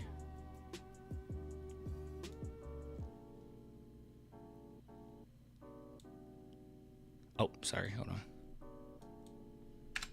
Not without Sochan. With Sochan this season, 31 minutes per game. I can't find it. I know that when Sochan gets at least 31 minutes per game, the Spurs are a 500 team. So when he actually gets minutes, I think this isn't doing it right. 13 when playing 31 plus minutes per game. Okay, I think I did that wrong. Hold on. 31 minutes played. Did it do it? No, it didn't do it. I know that they're 500 when he gets at least 31 minutes. I don't really know what's. Yeah, I don't know. You gotta put stuff in perfectly on StatMuse. I swear to God.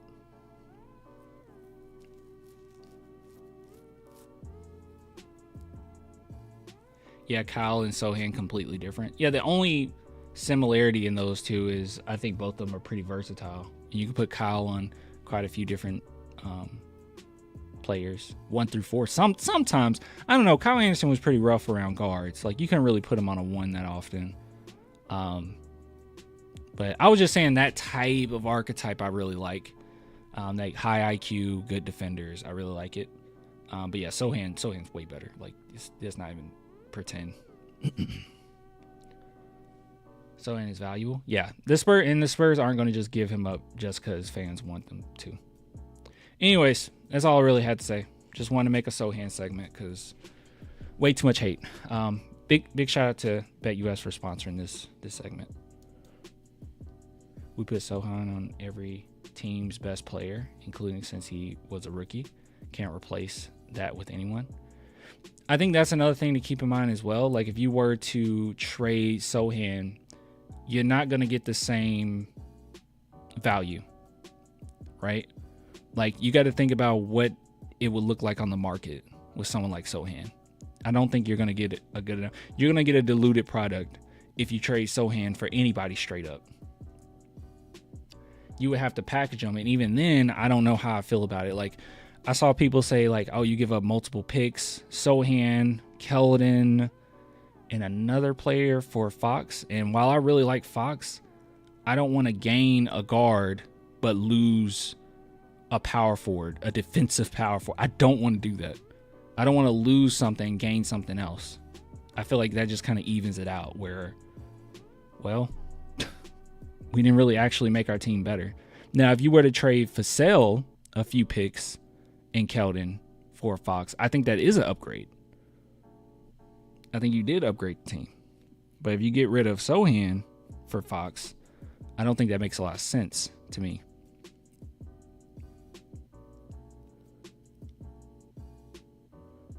There's no trade including Sochan where both teams would agree. Exactly. It just wouldn't work. God, we got a lot of reasonable people in chat today, by the way. You guys are great.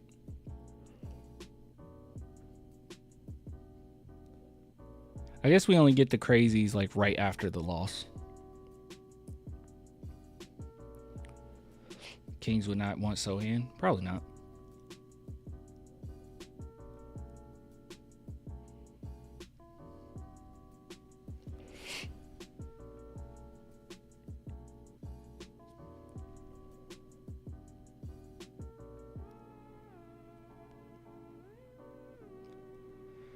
Oh, man. What top team would Sochan start for? Right now? I don't know.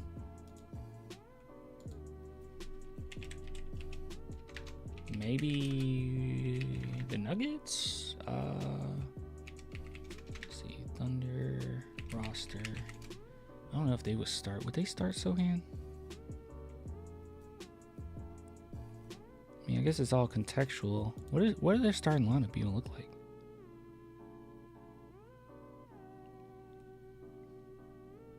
Denver would love Sochan. Yeah, that would be great. They would love it. Let's see.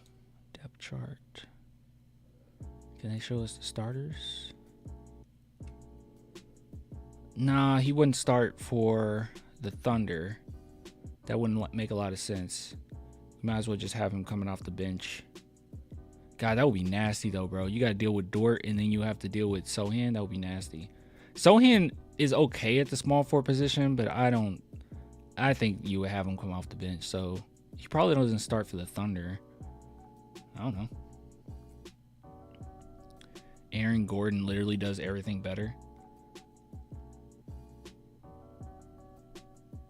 Are you really saying Aaron Gordon's a better defender than Jeremy Sochan?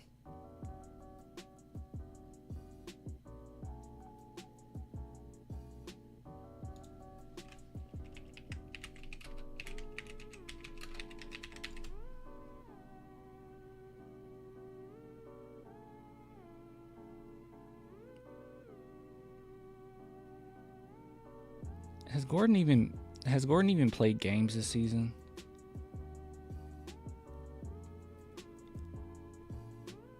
You said yes. Are you trolling?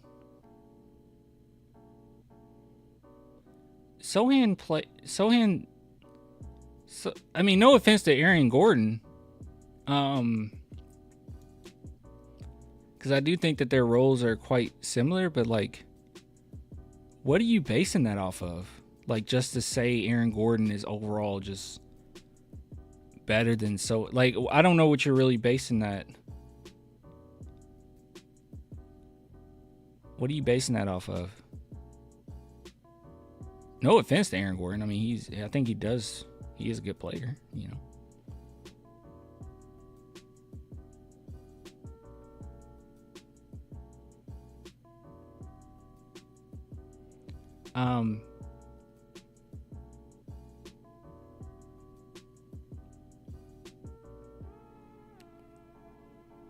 Aaron Gordon can shoot. Oh yeah, he can shoot. That wasn't really the case before. He shot at a pretty high clip this year. But defense-wise, Aaron Gordon isn't a better defender than Sochan.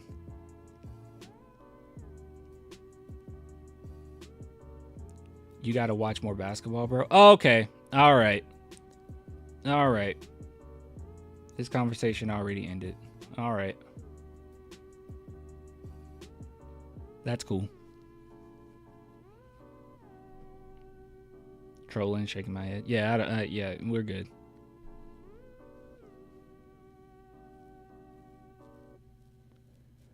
My fault for thinking any of that was good faith. I probably should have known that wasn't good faith as soon as you said, who would he start for? What team would he actually start for? Like, you're just a Sochan hater. That's cool.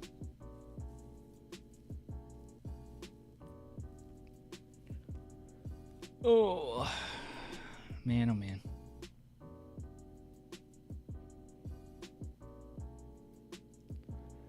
Let's see.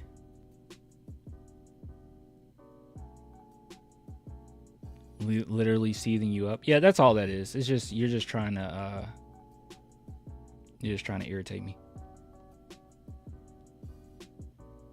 That's not a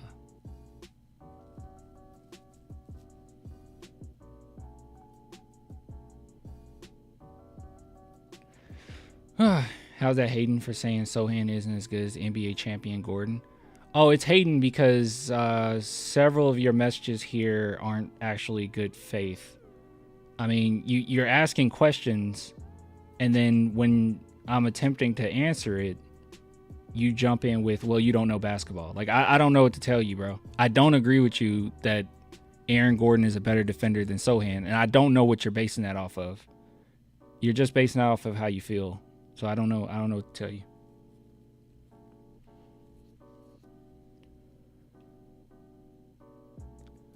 Yeah, I mean, let's just do it. Yeah, let's do it for everybody. Let's do it for Keldon. Gold medalist Keldon Johnson. You really think Sochan is better than gold medalist Keldon? Yeah. Clap him from orbit. No, he didn't say anything that was like ban worthy or nothing. I don't even think it's timeout worthy. It's just yeah, I'm just not going to engage anymore.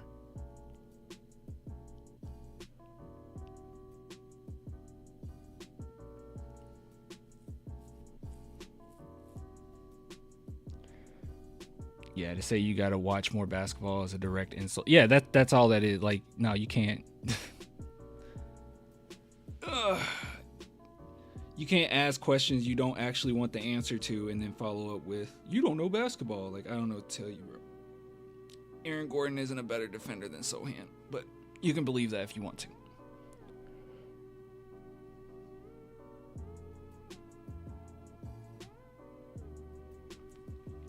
Oh, man. Do.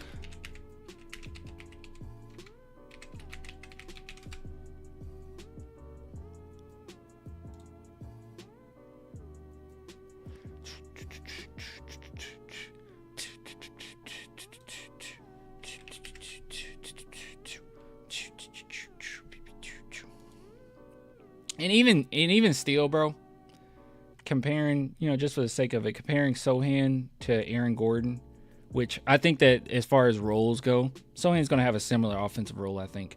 But age difference is also monumental. I think Aaron Gordon is about to turn 30, where Sochan is literally 21. Gordon ain't better than Sochan. That's hilarious. Yeah, Aaron Gordon isn't an overall better player than Sochan, but whatever. I do agree. I don't think he's a better player than Sochan.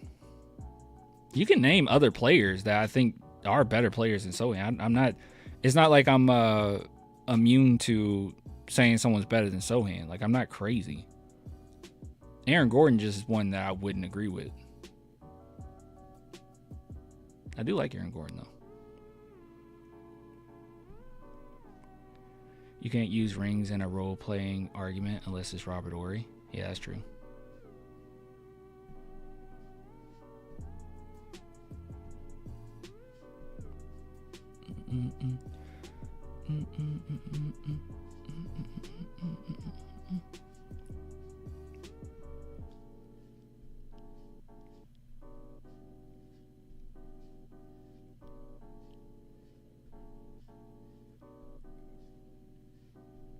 Oh yeah, that's true. Like ask people outside of the chat how they feel about Sochan. It's like, yeah, everyone. That's a good point too. Like everyone that aren't Spurs fans hate Sochan. Like they think he should be out of the NBA.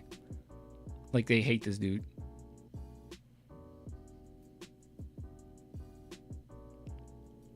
Sochan and Gordon both good in cutting to the basket. All I can really say. Yeah.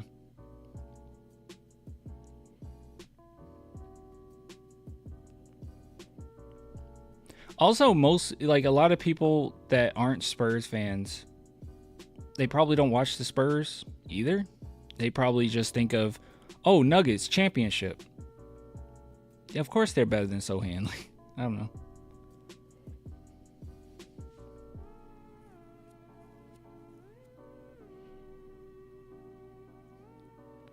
Gordon can't shoot. He can't. But this season he's doing well. He's shooting like 40%, but he also hasn't really played.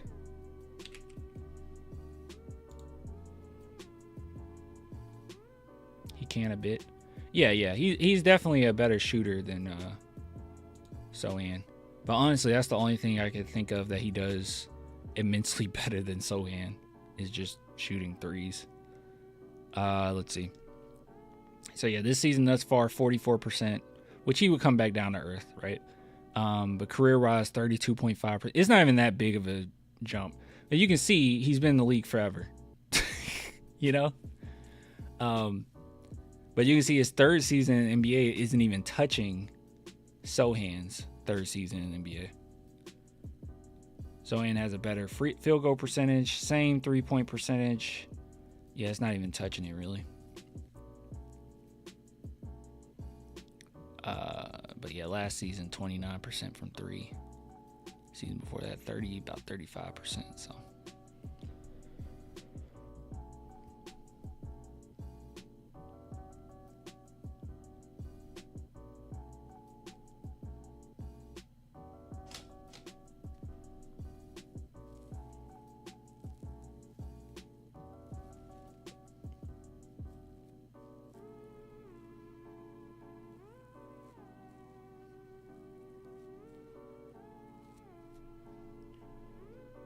Yeah, that's a good point too. That Jokic makes the game a lot easier for Gordon. That's something to take into account as well.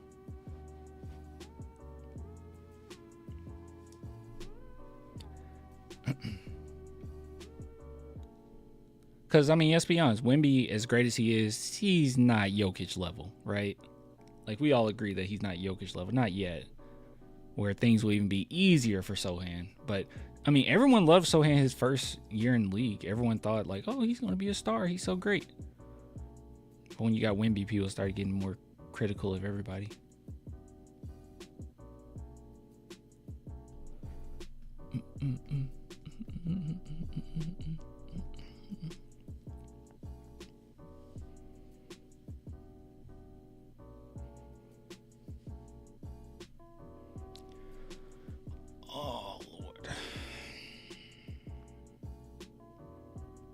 Wemby's getting close to Jokic, and that's scary for everyone else. He's definitely a star. You can see here that Aaron Gordon's field goal percentage didn't get better until he got to Denver. It got much better once he got with Jokic. Yeah, it got way better when he got with Jokic. Jumped up to he's been in the 50s ever since.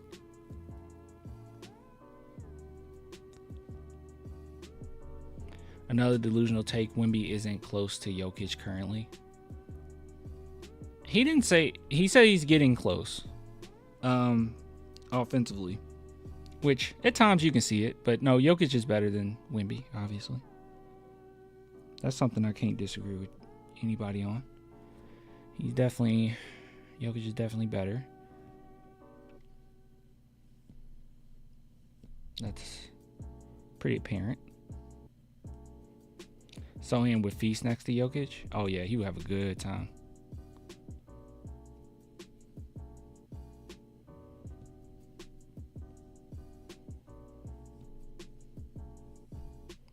He's not getting close to Jokic, brother. Jokic is a big-time post player with great IQ. I love Wemby, but he has a lot of growing. Yeah, I think it was just a little bit of optimism from the chat. It's all right. But I think we all agree Jokic is better. But Wemby at times looks pretty. At times looks pretty on par, but at times isn't the same as being as good as Jokic. Jokic is that all the time, right? But at times he looks close. Depends on what night you get him. You get him on.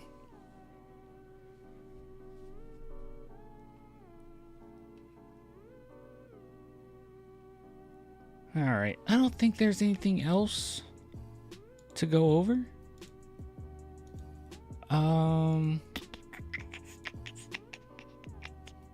Jokic is so effortless. Yeah, it's incredible.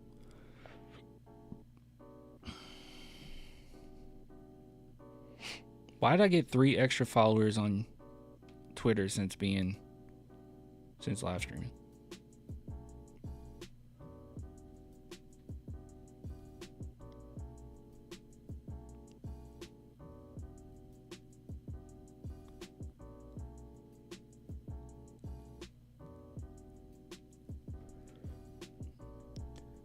Who's winning?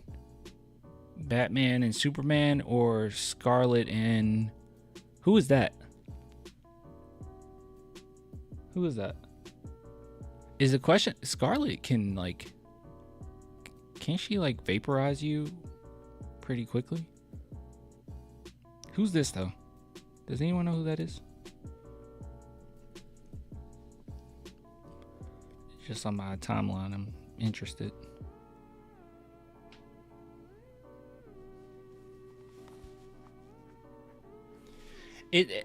Okay, Ed.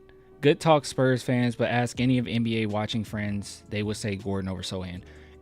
Most people will say Gordon over Sochan, but that's not a good enough argument for who's better. That's not a good enough argument. Like if you just came into the chat with, hey, I have these analytics, these stats show that Gordon is just better than Sochan overall. That's cool, but you came in and you just said they have the same role, but Gordon's better. I don't know what you're basing that off of. And then saying other NBA fans, how would they feel? Obviously, they're going to take Gordon over Sochan because Gordon won a championship. He was a role player that won a championship. Of course, they're going to say Gordon is better than Sochan. Most NBA fans outside of Spurs haven't even watched Sochan play. Most casuals have not watched Sochan. Most casuals don't pay attention to Sochan. That's why we got so many graphics coming into the season where they were showing the Spurs starting 5 and left Sochan out of it. It was incredible. I was like, where the heck is Sochan? They act like he's not even on the team. People don't know Sochan. I know I'm always saying his name wrong. It's really Sochan. I need to get used to saying Sochan. I'm pretty sure it's Sochan. I always say Sochan. But most people don't know him. So that's not a good enough argument. But like, just ask someone else. Okay. They're not going to take Sochan. A lot of NBA fans pay attention to Sochan because of Wemby. That is not true. That is not true. That's not true. NBA fans do not pay attention to Sochan at all. And the reason why I know that is because even Spurs fans oftentimes overlook Sochan. Even Spurs fans that watch games every single night overlook Sochan. They come out of games and say, Sochan only had 5 points, not paying attention to other things that he did on the court. Of course, no one pays attention. No one pays attention. And obviously, even if they listen to some of their favorite players in the NBA, their favorite players in the NBA don't give Sochan a lot of credit or give him a lot of love. And the reason being is because he's annoying. They don't like him. They don't like playing against them. They don't like him, so they don't talk about him. We go over every single Spurs game, I'll say 90%, 95% of press conferences every single time. And Spurs players talk about him. People love Wemby. Wemby talks about Sochan. Chris Paul talks about Sochan, how important Sochan is. But no one pays attention. Spurs fans still come out and say Sochan is this, that, and the third, you know? So no, I don't believe that the casual NBA fan is going to have an informed enough thought about Sochan. I don't agree with that. Oop, don't mean to do that. Here, hold on. Let me do this.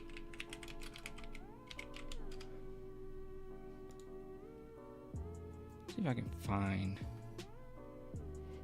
Let's see. We can at least do EPM.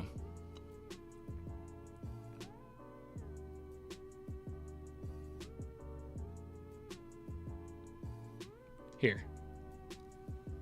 We can try EPM. So as far as EPM, we already know where Sochan is, right? We know that he's on par with Chris Paul. They both have the same EPM, which is very similar to Anthony Edwards. So let's see where Aaron Gordon is. And once again, if you don't know what that is, a player metric that estimates how much a player contributes to their team, points per 100 possessions. So let's see. Because I mean, maybe you're right, at least for EPM that he's better. So let's see. Haven't come across him yet.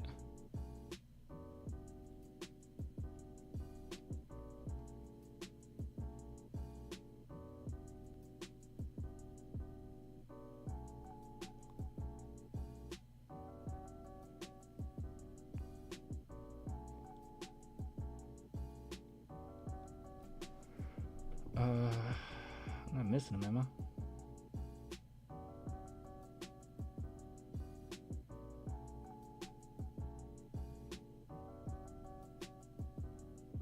Did I miss him? He barely played this season.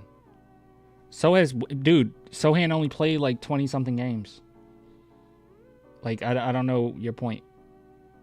I think Gordon only played, 17? There he is. Aaron Gordon's EPM is negative 0.2. He plays 17 games.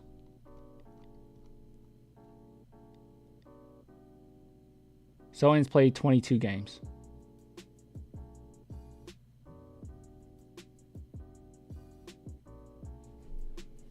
So what are you basing off of?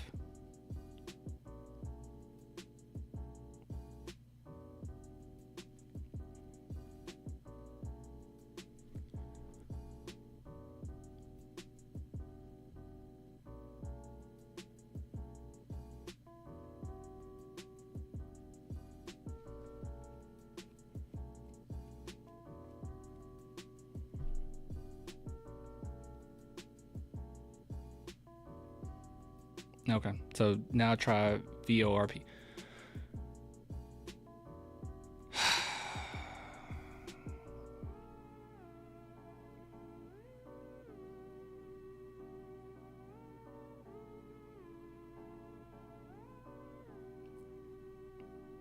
Clan, who's better, Sochan or Gordon? In my honest opinion, I think Sochan is better. But I never actually just went in and just did like let me just compare this player 1-to-1 with Gordon. I just know that they have pretty similar roles, and as far as what Sochan, especially defensively, can do, I think he's better than Gordon overall. So you're literally using one advanced metric to prove your point. You use none. You jumped in and you just said that he's worse than Gordon. You use none.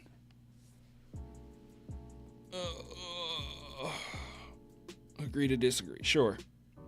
That's fine. That's fine. And I think estimated plus minus is actually a really good indicator. Actually, hold on. I don't mind doing this one. Hold on. This might be a good one to do. We don't have to just do one. Give me a second. I'll leave it with this, and then we'll get out of here because I am tired. 3-step basketball. Let's go to 3-step basketball.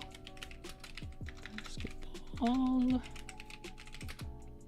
Sochan. Give me a second.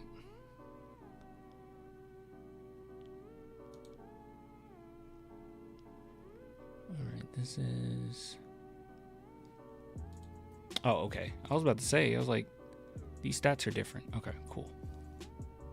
Let's see. And then there's a way of click to compare. And then we'll do. They're doing Nikola Jokic. We're not doing Nikola Jokic. Come on now. Obviously, he's better than Sochan.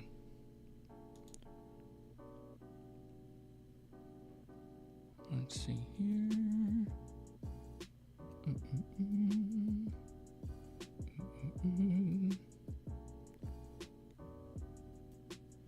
All right.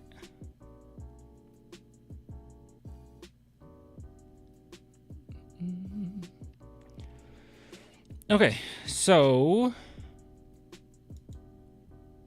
not perfect, but it is what it is. So as far as some of the ratings here from Three Step Basket, so you have scoring wise, Aaron Gordon and Jeremy Sochan are merely the same statistic wise, right? So can't really give it to say Aaron Gordon's better, 79, 78. So that just means Jeremy Sochan does better than 78% in the league. Aaron Gordon does better than 79%. Teamwork, I don't remember what teamwork is. We'll look at that in a minute.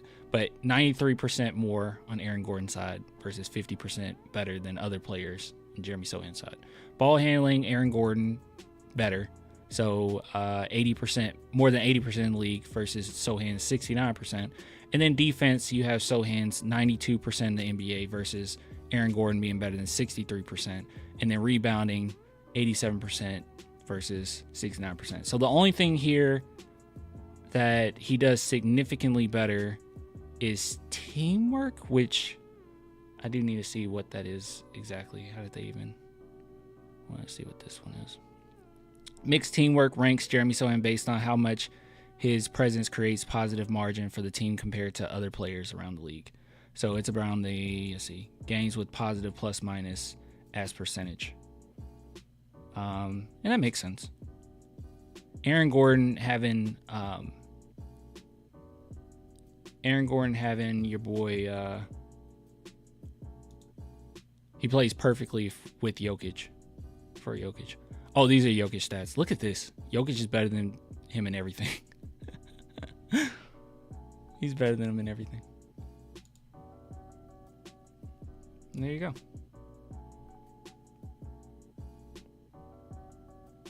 I mean, I just don't see where you're coming from where you say he's so much better. I don't know. I don't know what we're basing that off of, honestly. To me, this looks like neck and neck. The teamwork one, I don't want to just throw that out the window and say it doesn't matter. But the Spurs are on a pretty bad team, right? And it seems like it's very heavily reliant, that, plus minus heavily reliant on your team as well. Ball handling. Sure. That's based off of your assists to turnovers. Defense. No, that's based on your team and your individual play. And then rebounding. I don't think anybody would really disagree with that too much.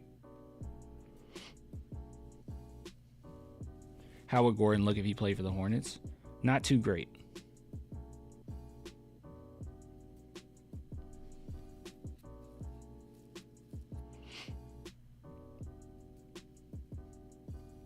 Sochan's ball handling and passing is better.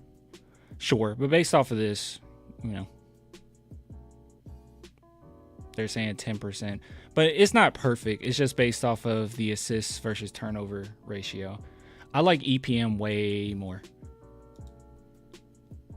I think EPM's way more accurate to how good a player actually is or how much they contribute.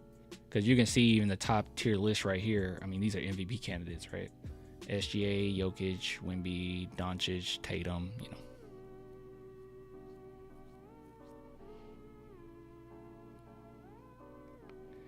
All right, let's end the segment, guys. I am going to hop off. I am sleepy. I will get with you guys later. It was fun discussions, but I need to hop off. Hope everyone had a decent time. I will, if you missed a big chunk of this live stream, I'll be posting a couple of the segments over the next coming days, and we'll see what happens Monday. More than likely, we won't be seeing a game. So we can just go live again when the game would have started. But anyways, keep praying for his clan. Yeah, I hope everything's all right or gets better, man. I know it's tough. Yeah, Larry's in LA. All right, y'all. Bye.